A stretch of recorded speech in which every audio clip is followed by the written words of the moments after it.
Shri Venkateswara gold తాకట్టులో ఉన్న మీ బంగారాన్ని విడిపించి కొనబడును.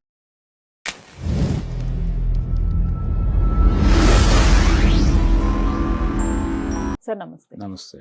నిన్న మదర్స్ డే సందర్భంగా విజయ్ ప్రమాణ స్వీకారం జరిగినప్పటి నుంచి ఆ సెరమనీకి తన కొడుకు కూతురు ఇద్దరు రాకపోగా త్రిష ముస్తాబాయి వచ్చి కూర్చుంది అని దీనిపైన నెట్టింట విపరీతంగా ట్రోలింగ్ అవుతోంది.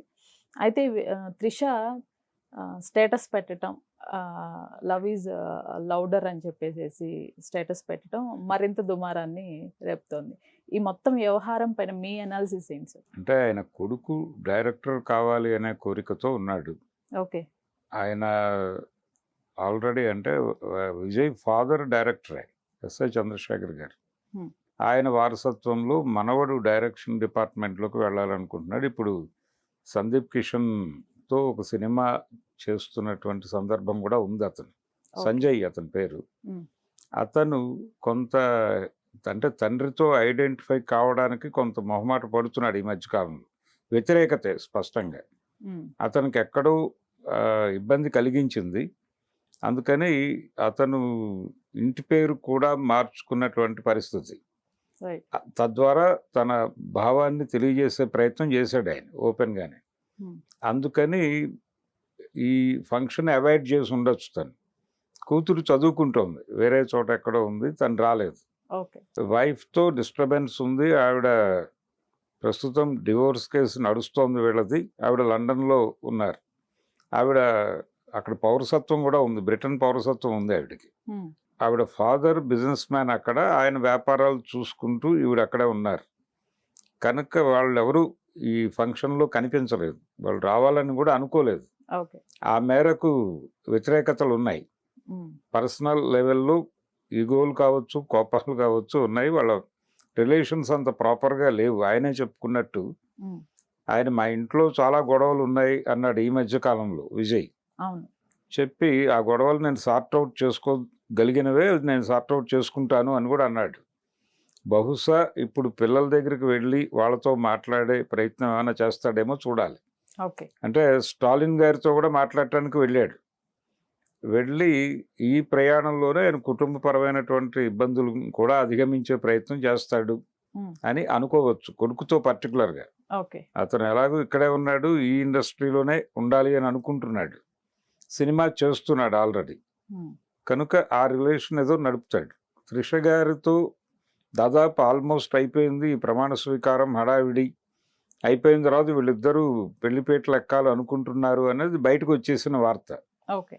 ఆ మేరకు ఈ ప్రమాణ స్వీకారం అయిపోయిన తర్వాత ఎస్ఐ చంద్రశేఖర్ గారి వైఫ్తో త్రిష మాట్లాడుతూ కనిపించినటువంటి ఒక వీడియో బయటకు వచ్చింది. అక్కడ వాళ్ళిద్దరూ పెళ్లి గురించే మాట్లాడుకుంటున్నారు అనేది జనాల అభిప్రాయం. అక్కడ ఏం మాట్లాడుకున్నారు అనే ఆడియో తెలియదు ఎవరికి, కానీ వాళ్ళు పెళ్లి గురించి మాట్లాడుకుంటున్నారు. ఈ డివోర్స్ జరగానే ఇమ్మీడియట్గా మ్యారేజ్ ఉంటుంది అని ఒక ఇండికేషన్ అయితే ఆ వీడియో నుంచి జనాల్లోకి పంప్ చేశారు. అతని అంటే పర్సనల్ లైఫ్లో ఉన్నటువంటి డిస్టర్బెన్స్లు ఇవన్నీ, దానికి సంబంధించి ఎలా వ్యవహరించాలి అనేది తను చూసుకుంటాడు. ఒకవేళ సీరియస్గా వాళ్ళకి అతని మీద క్రిటిసిజం ఉంటే కొడుకైనా ఓపెన్గా మాట్లాడే పరిస్థితి, ఓపెన్గా మాట్లాడతాడు. వాళ్ళ ఫాదర్ కూడా ఓపెన్గా మాట్లాడే వ్యక్తే చంద్రశేఖర్ గారు.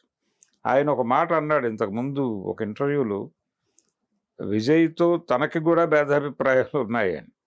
భేదాభిప్రాయాలు అంటే ఈయన ఒక టైంలో పొలిటికల్ పార్టీ పెట్టాడు ఇతని పేరుతో, నా పేరుతో మీరు ఎలా పార్టీ పెడతారని ఆయన కోర్టుకి ఎక్కాడు. ఇలాంటి ఒక ఘర్షణ జరిగింది వాళ్ళ మధ్య. కనుక ఇతని వ్యవహార శైలి ఏమిటి అనేది ఆ ఇన్సిడెంట్ నుంచి అంచనా కట్టే కంటే కూడా ఇండిపెండెంట్ నేచర్ ఉంది ఇతనికి అని అనుకోవాల్సిన అవసరం కూడా ఉంటుంది. కనుక ఇది ఎలా సెటిల్ అవుతాయి ఈ గొడవలు అనేది చూడాలి. వాళ్ళ ఫ్యామిలీ ఇష్యూస్ ఇవన్నీ, ఈ ఫ్యామిలీ ఇష్యూస్ నుంచి అలా బయటపడతాడు. అయితే నైతిక కోణంలో దీనికి ఒక ప్రాధాన్యత ఉంది ప్రపంచంలో. కొడుకు తండ్రిని ఎందుకు వ్యతిరేకిస్తున్నాడు అనేది కీలకమైన అంశమే. అంటే అతను స్వయంగా ఫీల్ అయ్యాడా, చూశాడా, లేకపోతే మదర్ నుంచి విన్నాడా, ఈయన ప్రవర్తనకు సంబంధించి అతని ఒపీనియన్ ఏమిటి, అంటే యాక్చువల్గా ఏ పురుషుడి గురించి అయినా సరే మదర్కి వైఫ్కి తెలిసినంతగా ఇంకెవరికి తెలియదు అనేది ఒక సేయింగ్ ఉంది. అలా ఇతనికి ఏదైనా జ్ఞానం ఉందా వాళ్ళ మదర్ దగ్గర నుంచి, అందుకని వ్యతిరేకిస్తున్నాడా అనేది ఒక చర్చ ఉంది బయట. అది కూడా వాళ్ళు సమాధానం చెప్తే తప్ప తెలియదు. పబ్లిక్ లైఫ్లోకి వచ్చాడు ఇప్పుడు అతను. సినిమా ఇండస్ట్రీలో ఉన్నప్పుడు కూడా పర్సనల్ లైఫే అది, క్లోజ్డ్ సర్క్యూట్ అది, అక్కడ ఏం జరుగుతుందో ఎవరికి తెలియదు. కానీ ఇప్పుడు పబ్లిక్ లైఫ్లోకి వచ్చేసాడు అతను.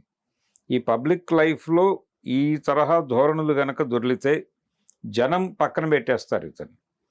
అంటే వాళ్ళ కొడుకు పక్కన పెట్టడం అనేది పర్సనల్ లెవెల్ గొడవ. జనం పక్కన పెడితే ఈయన టోటల్గా అటు సినిమాకి ఇటు రాజకీయానికి కాకుండా పోతాడు. ఓకే. అందుకని ఆ రకమైన ఇబ్బంది కొని తెచ్చుకుంటాడు విజయ్ అని అనుకోనక్కర్లేదు. ఈయనకు అర్థమైంది పరిస్థితి, ఎలాగూ పర్సనల్ లెవెల్లో విషయాలు కూడా రోడ్డు మీదకి లాగుతారు అనేది. అందుకని ఇప్పుడు తన గురించి మార్కెట్లో ఉన్నటువంటి వ్యవహారాలన్నింటినీ ఏదో పద్ధతిలో తొలగించడానికి ఏం చేయాలనే ప్రోగ్రాం మొదలవుతుంది. ఆయన సింగిల్ లార్జెస్ట్ పార్టీగా ఎమర్జ్ అయిన టైంలో ఉన్నట్టుగా ఇప్పుడు లేడు. చాలా మారాడు, చాలా హంబుల్గా మారాడు, వినయంగా అర్థం చేసుకుంటున్నాడు, వినయంగా వ్యవహరిస్తున్నాడు. ఈ వ్యవహార శైలికి ఎక్స్టెన్షన్లోనే ఈ ఫ్యామిలీ పర్టికులర్గా పిల్లలతో వచ్చినటువంటి గ్యాప్స్ని ఫిల్ చేసుకునే ప్రయత్నం అయితే చేస్తాడు. అది చేసిన తర్వాత ఈ వాతావరణం, ఈ విమర్శలు ఉండవు.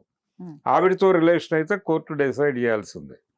సంగీత గారితో రిలేషన్, పైగా ఆవిడ ఈయన అభిమానిగా ఈయన జీవితంలోకి ఎంటర్ అయింది. ఎంటర్ అయిన తర్వాత వదిలేసి వెళ్ళిపోయింది.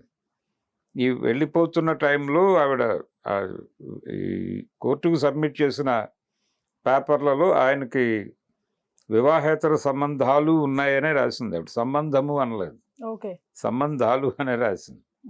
కాబట్టి ఆవిడకు ఉండే ఆధారాలు ఏవో ఆవిడకున్నాయి. ఆ ప్రకారం ఆవిడ దాడి చేశారు, ఫైట్ చేస్తున్నారు. డివోర్స్ అయిపోతుంది అని అంటున్నారు అతి కొద్ది రోజుల్లోనే. కంక్లూడ్ అయిపోయిన తర్వాత ఆయన కొత్త జీవితం ఎలా మొదలు పెడతాడు అనేది చూడాలి. అయితే ఇక్కడ ఇంట్రెస్టింగ్ పాయింట్ ఏంటంటే ఆవిడతో ఘర్షణ ఉంది, ఆవిడతో విడిపోతున్నాడు అనే విషయం తెలిసి ఇది ఎప్పుడు క్లారిటీ వస్తే అప్పుడే కలిసి ఉందామనే పద్ధతిలో, అంటే అప్పుడే అధికారికంగా కలిసి ఉందామనే అభిప్రాయంతో త్రిష గారు ఆయనతో ఉండటం, ఆవిడ ఏ ధైర్యంతో ఉంటుంది, నిజంగానే ఇతను దుర్మార్గుడా అనే టోన్లో కూడా ఒక పాజిటివ్ చర్చ అయితే జరుగుతోంది బయట. చూడాలి ఏం జరుగుతుంది అనేది.